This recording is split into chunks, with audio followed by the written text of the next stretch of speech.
Olá, seja muito bem-vindo a mais um MP em Ação. Esta edição está repleta de informações e notícias que mostram a força do trabalho do Ministério Público.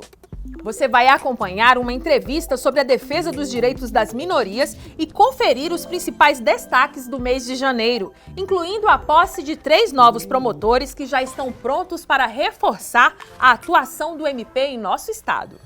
E não para por aí. Vamos até Guaraí conhecer a sede das promotorias de justiça da cidade e como o cidadão pode acessar os serviços na comarca.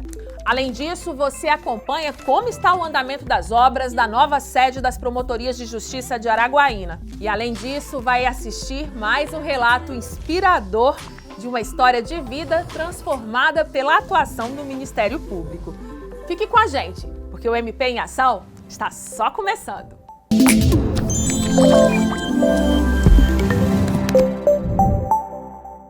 Em janeiro, eu fui a Araguaína e acompanhei a vistoria da obra da nova sede das promotorias de justiça da cidade. Vamos acompanhar no nosso quadro MP Muito Melhor. A nova sede das Promotorias de Justiça de Araguaína terá mais de 4.300 metros quadrados de estrutura moderna, sustentável e acessível. São 20 gabinetes, auditório, garagens, espaços administrativos e de atendimento ao público. O Procurador-Geral de Justiça, Abel Andrade Leal Júnior, visitou a obra no fim de janeiro, acompanhado do subprocurador Luciano Casarotti, da coordenadora da sede, a promotora de justiça Valéria Buzo, e dos promotores de justiça Ricardo Pérez e Jennifer Medrado. A nova sede fica no centro da cidade, na Avenida Filadélfia, ao lado do Fórum de Araguaína, e a previsão é inaugurar ainda este semestre. Além de Araguaína, as promotorias também atendem as cidades de Aragominas, Carmolândia, Muricilândia, Nova Olinda e Santa Fé do Araguaia. Uma obra que com toda certeza acompanha o crescimento de Araguaína e da região e ainda traz conforto e agilidade no atendimento da população. Se falamos de sede nova, agora vamos falar de novos promotores.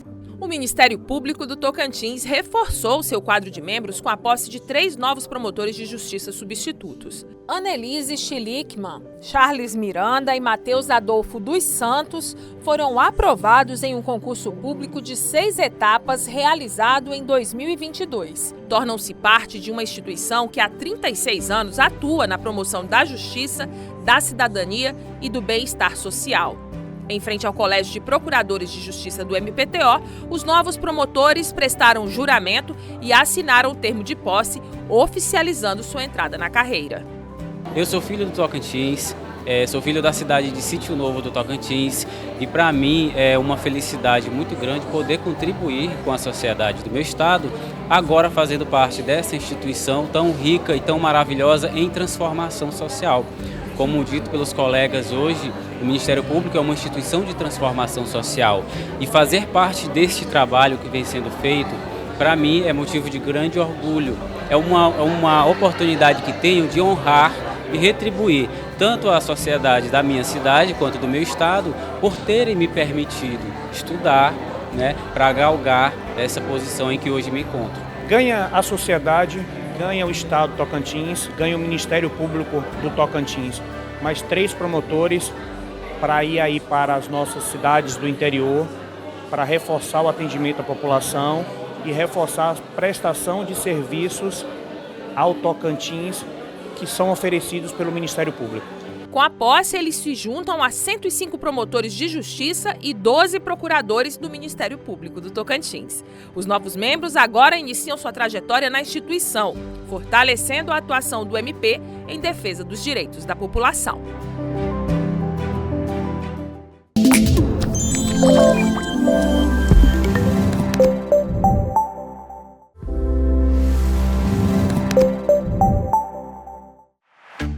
Com unidades em todo o Tocantins, o Ministério Público consegue estar próximo de todos os cidadãos.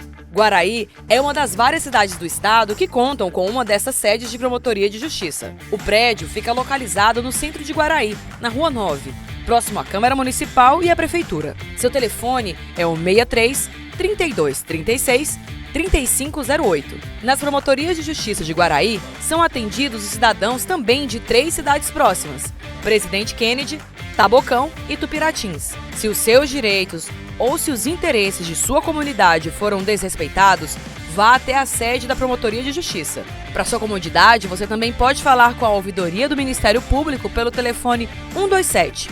Acessar o site mpto.mp.br ou baixar o aplicativo MPTO Cidadão.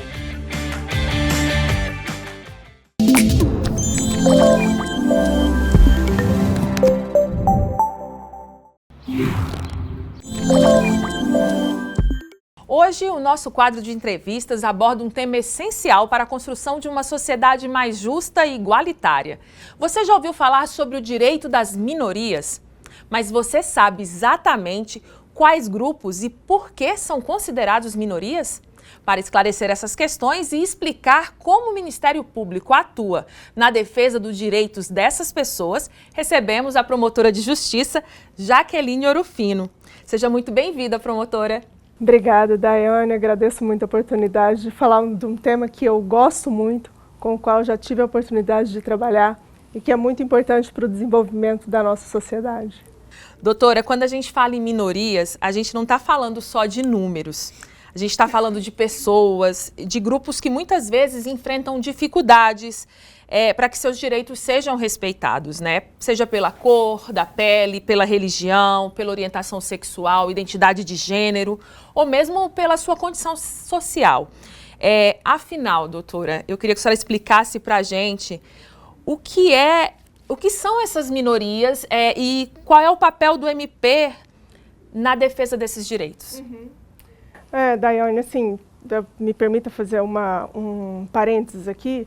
Eu não gosto muito nem de falar em minorias. Na verdade, eu prefiro usar grupos vulneráveis, porque quando a gente fala minorias, a gente está estigmatizando ainda mais essas pessoas que já são menosprezadas, que já são diminuídas. Então, quando a gente trata como minoria, a gente está reforçando esse estigma. E esses grupos vulneráveis, como você colocou, envolve a população LGBTQIAPN+, os negros, as mulheres, as crianças, os idosos, as pessoas com deficiência, que são as pessoas que, por alguma deficiência na política pública que deveria atendê-las, elas não conseguem gozar dos mesmos direitos que as outras pessoas, do modo como está na Constituição Federal, principalmente. E é aí que entra a atuação do Ministério Público. O Ministério Público, antes da Constituição de 88, em alguma medida, mas após a Constituição de 88, principalmente, foi elevado à categoria de guardião dos direitos individuais e sociais. E nesse papel inclui a defesa dos grupos vulneráveis. E aí eu lhe pergunto, na sua opinião, quais são os desafios, os maiores desafios enfrentados, então, pelo Ministério Público na defesa desses direitos? Assim, quais são os passos que a gente precisa dar para a gente avançar nessa pauta? Eu creio que, se fosse para falar em desafios, eu classificaria em desafios internos e desafios externos. Os desafios externos são aqueles que todas as pessoas que trabalham com essa temática enfrentam, que é, sobretudo, a discriminação e o preconceito.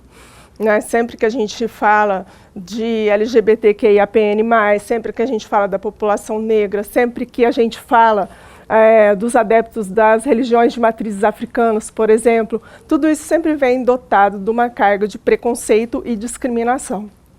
E internamente a gente também enfrenta alguns obstáculos, e aí a gente tem que fazer a nossa meia-culpa enquanto instituição, porque, embora, como eu disse, a partir de 88 o Ministério Público tenha ganhado uma nova roupagem de defesa desses direitos, aliada às outras atribuições que ele já tinha anteriormente, hoje ainda a gente vê um Ministério Público que se preocupa, não sei se mais, mas assim, que dá muita relevância à atuação criminal, que é imprescindível e que é a nossa bandeira e sempre vai ser, mas de repente fica meio que em segundo plano a defesa dos direitos dos grupos vulneráveis. Então, creio assim, que a gente tem avançado, tem melhorado, mas a gente precisa trazer mais esses temas para a discussão, para debate, precisa haver formação continuada de promotores de justiça e promotoras de justiça, desde o ingresso, durante todo o longo da carreira, para que a gente tenha sensibilidade para tratar desses temas. Todos nós, promotores e promotoras de justiça, temos obrigação de ter condições de lidar com esses temas. Agora, quando a senhora fala justamente desse treinamento, dessa promoção de conhecimento entre os próprios promotores, então a gente também tem que envolver a sociedade mais nisso, envolver aí as associações, envolver os grupos que representam esses grupos e essas minorias? Sem dúvida, sem dúvida. O Ministério Público sozinho também não vai conseguir fazer nada. Na verdade, o Ministério Público é o catalisador, é o articulador entre a sociedade civil, entre os demais órgãos do poder público que também tratam dessa temática e entre as organizações mesmo da sociedade, né, organizações de bairro, enfim. Essas pessoas têm que ser chamadas para o debate, chamadas para as conversas, até para a gente saber o que elas precisam efetivamente. O que a gente, enquanto Ministério Público, pode fazer para que elas tenham seus direitos efetivamente assegurados e possam gozar desses direitos. Sem ouvi-las, a gente pode achar que está no caminho certo, mas está fazendo errado. Então, envolve uma formação tanto nossa, enquanto uma capacitação técnica, vamos dizer assim, né?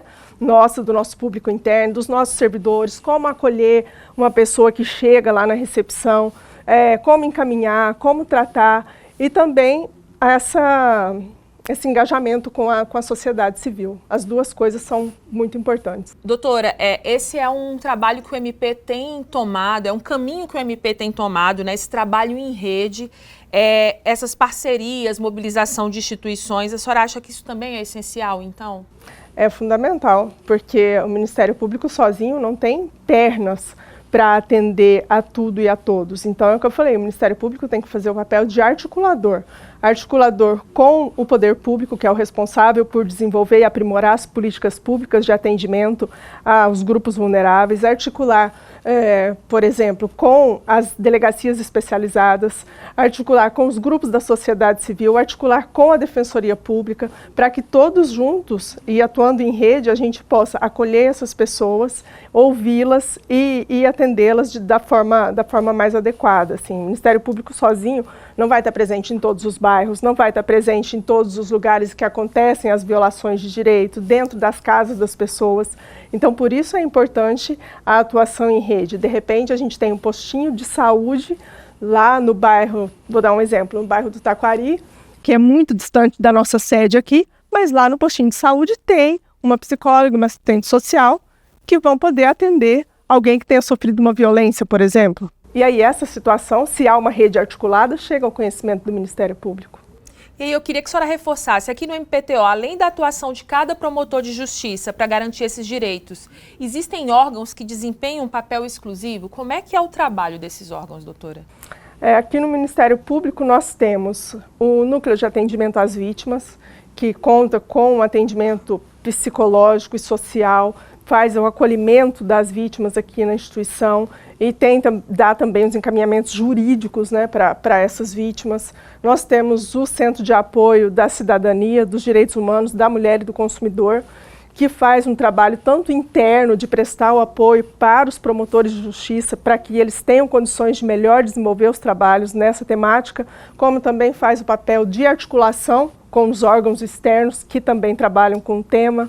Nós temos a ouvidoria, que é um importante canal de denúncia, né, para que as denúncias cheguem ao Ministério Público.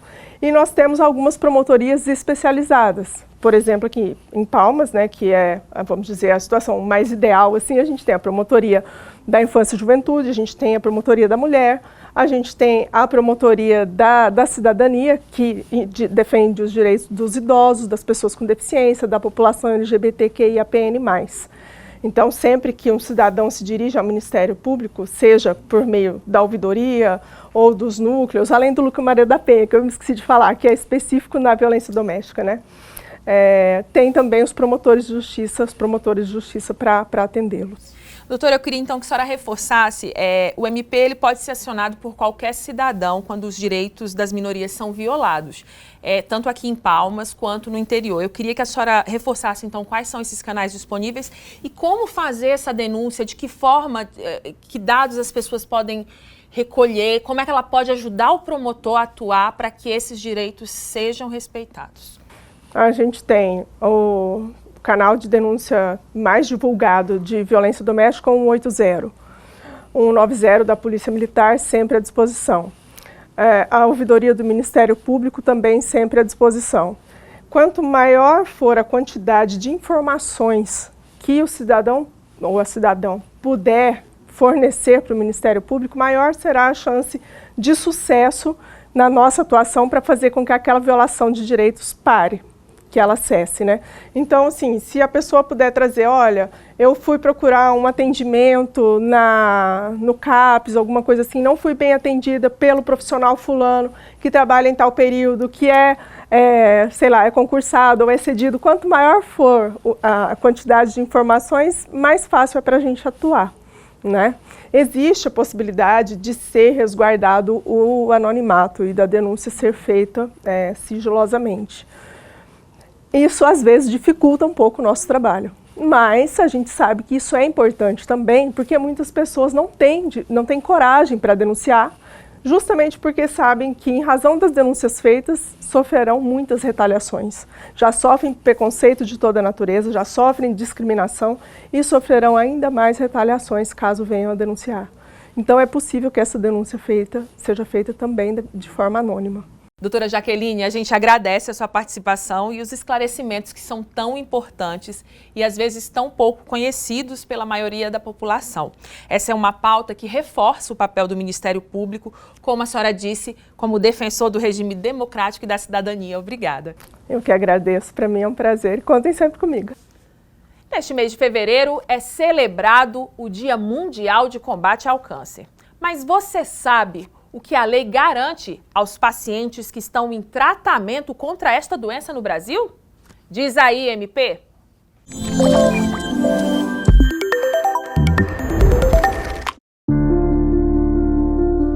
A luta contra o câncer impõe grandes desafios aos pacientes, mas também gera direitos previdenciários correspondentes ao quadro clínico da pessoa em tratamento.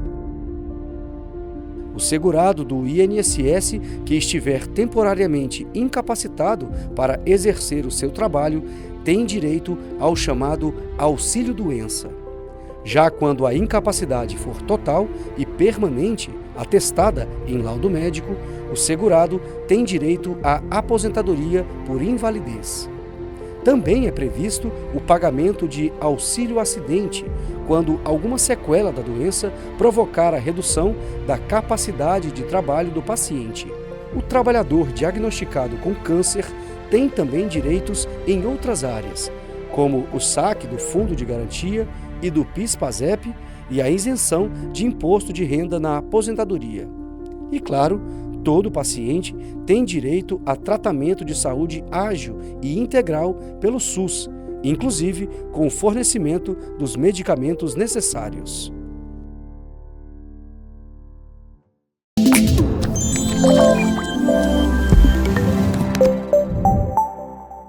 E já que falamos de tantos direitos, eu não posso deixar de reforçar. Você já aprendeu como fazer uma denúncia ao MPTO? Pois é, nós temos uma ouvidoria pronta para te atender pelo telefone 127 ou pelos canais da ouvidoria. Confere aí.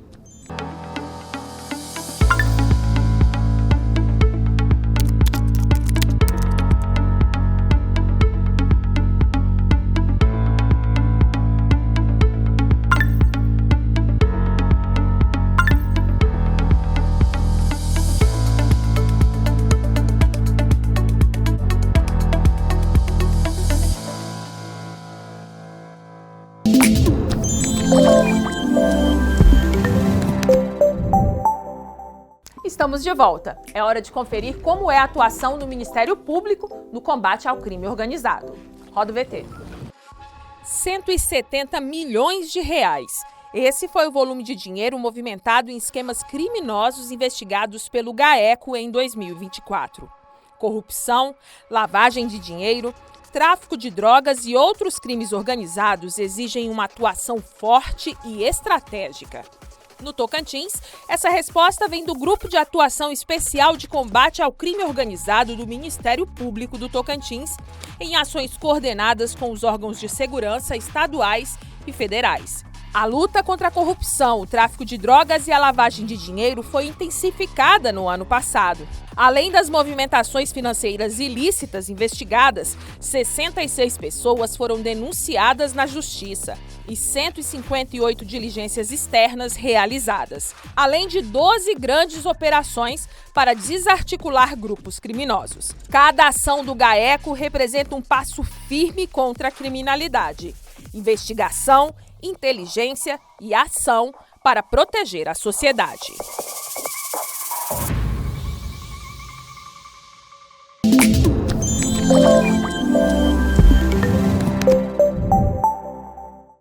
Agora é hora de MP Presente na Minha Vida. E eu convido vocês para ir comigo ali para o nosso púlpito, onde eu converso com a jornalista Sâmia Caires, que é a responsável pelas redes sociais do Ministério Público do Tocantins. Oi, Sâmia. Oi, Dai. A Sâmia veio aqui para mostrar mais um relato emocionante de vidas transformadas pela atuação do MPTO. Conta pra gente qual é a história de hoje, Sâmia. Daí, esse mês, vamos mostrar a história da Helenilde, que estava sem memória na cidade de Nova Olinda, e uma assistente social, a Keila, sensibilizada com a situação, procurou a ajuda do Ministério Público. Vamos conferir essa história? Vamos lá?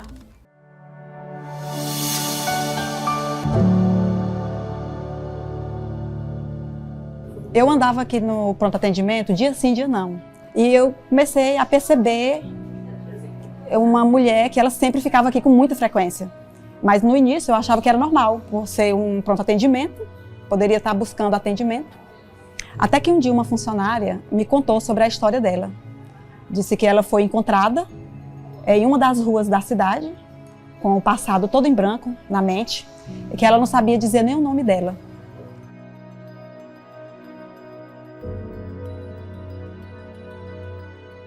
E que ela ocupava um dos leitos. E que quando esse leito precisava ser ocupado por pacientes, ela era retirada do leito e ficava perambulando aqui na recepção, nas cadeiras, até que esse leito fosse desocupado novamente. Eu já conhecia como conselheira tutelar o trabalho do Ministério Público, as intervenções do Ministério Público. Eu pude garantir muitos direitos para minha filha que o Ministério garantiu. E aí eu escrevi, eu lembro que eu iniciei o e-mail para o Ministério Público dizendo que primeiramente eu confiava na lei de Deus e também na lei do homem, e que através do Ministério Público eu tinha muita esperança dela ser encontrada. Enviei esse e-mail para o Ministério do Estado de Tocantins, logo entraram em contato comigo, que era de Palmas, do Ministério de lá, e 4 meses depois eu tive a informação que o Ministério conseguiu localizar os familiares dela, que a Helenilde era de Marabá e era uma pessoa depressiva, que tinha vários quadros de internações por causa da depressão, e que eles estavam vindo para buscar a Helenilde, a família estava vindo. Ela saiu simplesmente, a gente achou que ela ia voltar e aí não voltou. Aí passou tanto tempo, nós achamos que ela já tinha até falecido. Eu me emocionei na hora que eu não resisti ver minha irmã daquela situação. E se não existisse o Ministério Público, eu tenho certeza que até hoje minha irmã ainda não tinha encontrado ela, né? Eu me sinto muito feliz, eu sei que uma das maiores missões nossa aqui, ser humano na Terra, é servir o outro. E tem o Ministério assim como o coração da garantia desses direitos. Uau! Melhor do que ver direitos garantidos é ver que o MP ainda ajudou a unir uma família, né, Sâmia? É verdade, Dai. E essas e outras histórias você pode conferir no nosso canal do YouTube e nas nossas redes sociais, @MPE Tocantins. Segue o Ministério Público. É isso aí, gente. Vamos seguir o Ministério Público. Obrigada, Sâmia. E agora vamos conferir uma lei nova, que promete fazer diferença na educação do Tocantins e do Brasil. É hora de conferir o Tá na Lei.